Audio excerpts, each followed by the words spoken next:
dari HKBP Kernolong, HKBP tertua di Pulau Jawa. Malam ini sebelum memasuki peraduan malam, sejenak kita dengar firman Tuhan.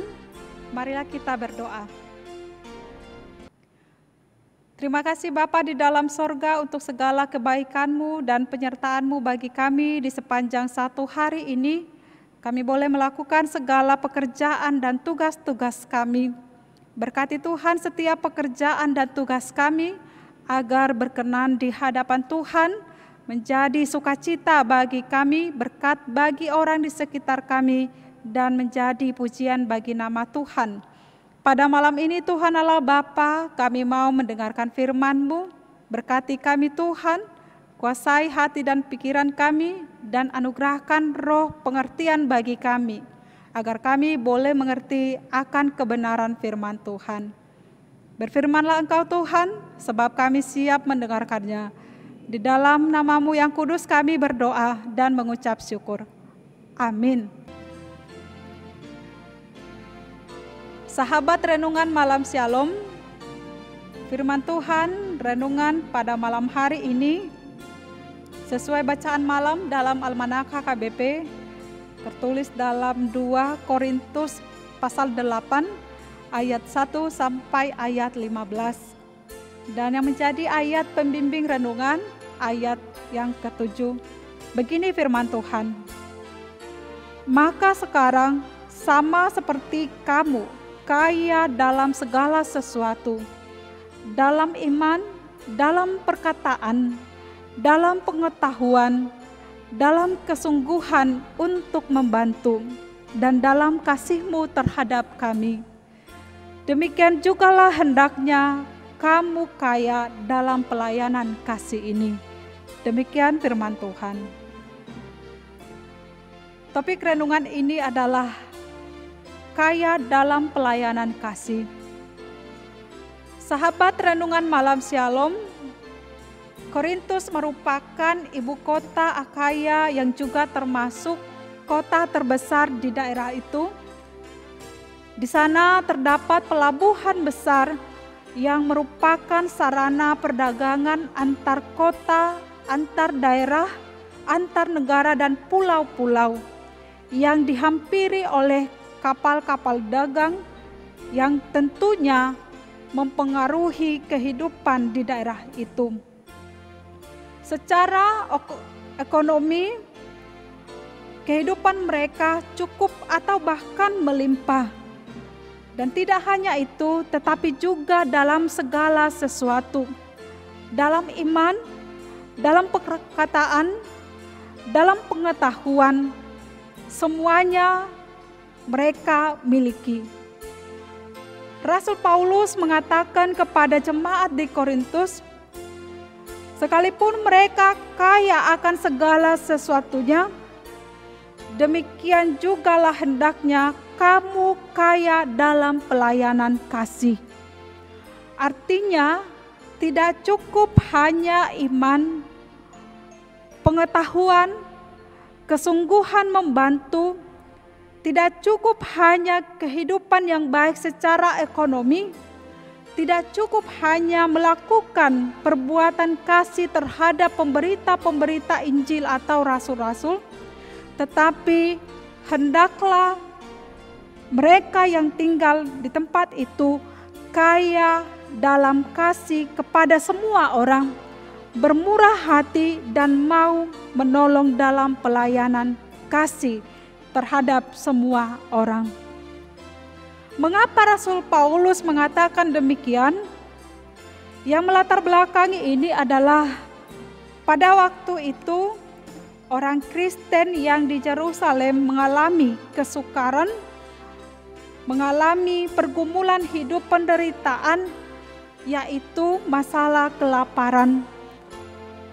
Lalu ada jemaat-jemaat yang tinggal di Makedonia yang juga dalam menghadapi pelbagai penderitaan. Mereka disebut orang yang sedang mengalami kekurangan dalam kehidupannya. Mereka termasuk orang yang miskin.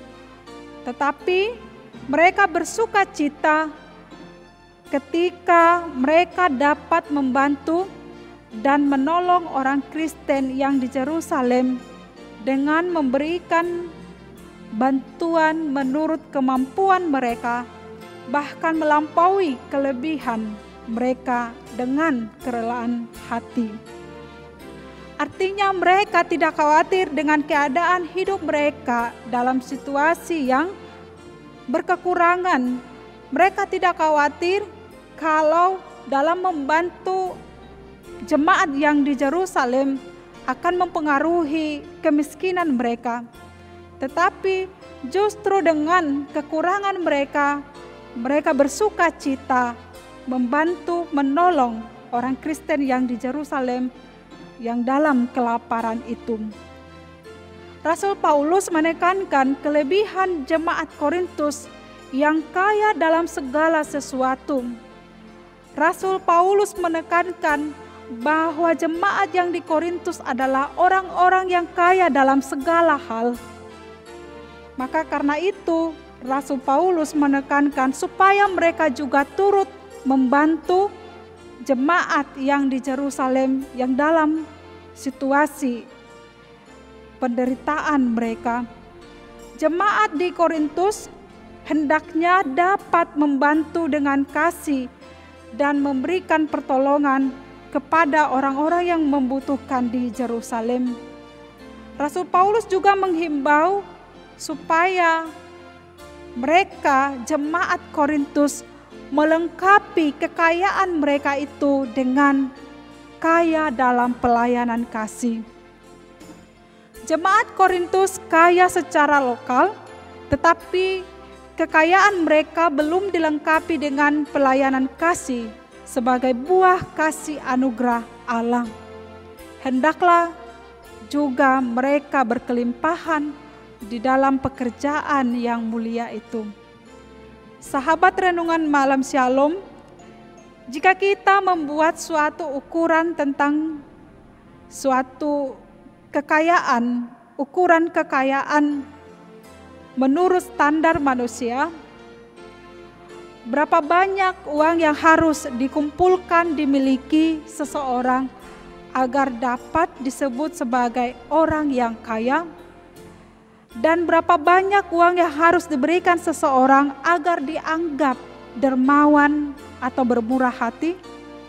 Sangat sulit menjawabnya, karena tidak ada jawaban yang tepat untuk ukuran standar kekayaan itu.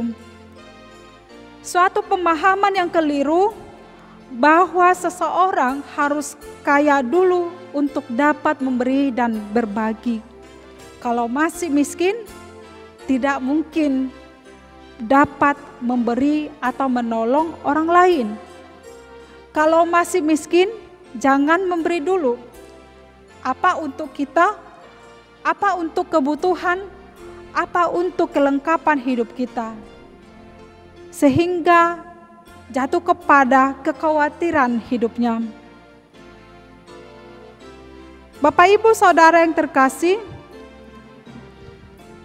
jika kita melihat keadaan kita, mengatakan bahwa kita belum mampu memberi bantuan menolong orang lain, maka kita selalu merasa bahwa hidup kita ini miskin, belum cukup, selalu berkekurangan karena tidak mampu memberi dan berbagi. Tetapi ada juga yang dalam ukuran sosial tidaklah berkelimpahan, namun ia mampu dan mau memberi di dalam kekurangannya. Rasul Paulus tidak membuat peraturan tentang seberapa besar seseorang harus memberi, dan juga tidak mengatakan bahwa hanya orang kaya yang harus memberi atau menolong. Sebaliknya, ia menantang jemaat di Korintus dengan menceritakan kepada mereka tentang orang-orang percaya di Makedonia yang sangat miskin, namun memberi melampaui kemampuan mereka. Mereka mau memberi dengan sukarela. Lepas dari apakah kita merasa miskin atau kaya, kita harus merasakan bahwa kasih Tuhan kepada kita tidak pernah berhenti.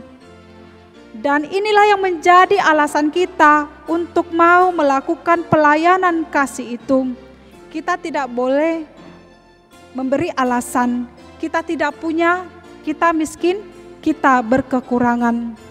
Bagi kita adalah Tuhan tetap memberikan anugerahnya melengkapi segala kebutuhan keperluan hidup kita.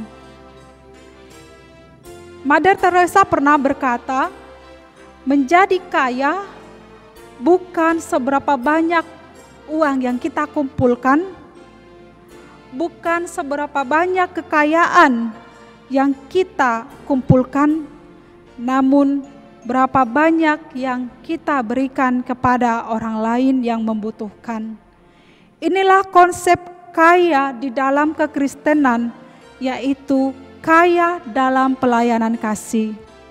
Maka dari itu marilah kita terus belajar dan berusaha menjadi kaya dalam pelayanan kasih. Dengan demikian kita dapat mengenal kasih karunia Tuhan kita, Yesus Kristus, kepada kita yang tidak pernah berhenti. Amin, marilah kita berdoa.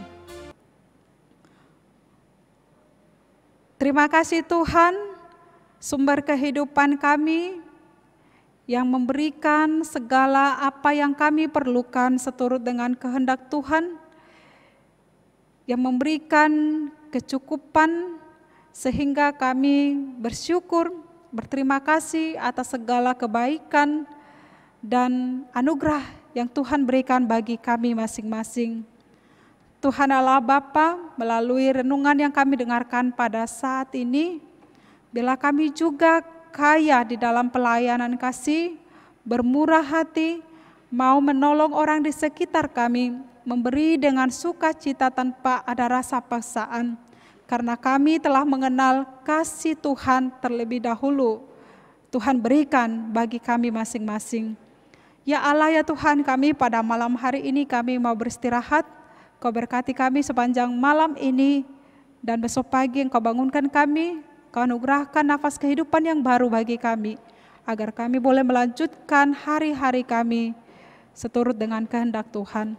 Terima kasih Tuhan, terimalah doa kami, dalam Kristus Yesus kami berdoa dan mengucap syukur.